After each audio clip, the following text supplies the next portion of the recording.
เอาข้อนี่ลงลงโอ้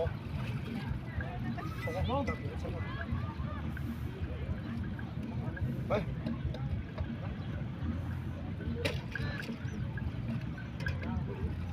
แล้วกูรักลุงมันนั่นกูรักกษัตริย์ตลอด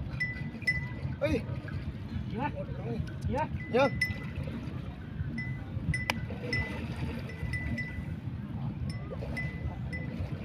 ไป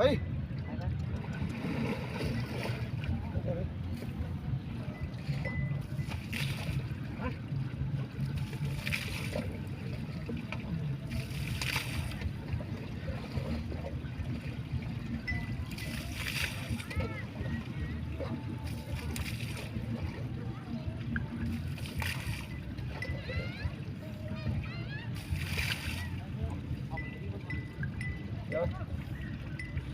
ต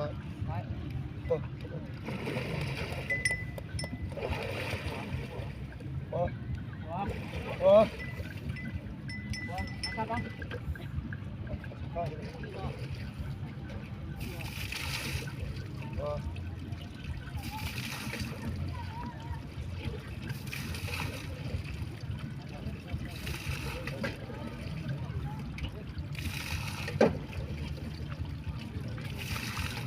วันนี้เนี่ยติดเนี่ยเอ๊ะ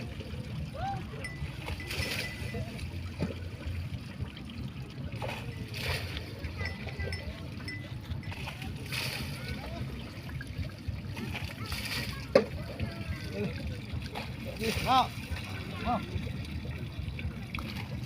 ไม่กินได้แต่ให้เขายุ่งหมดแหละจะสู้กำลังอ่ะมากินได้โอ้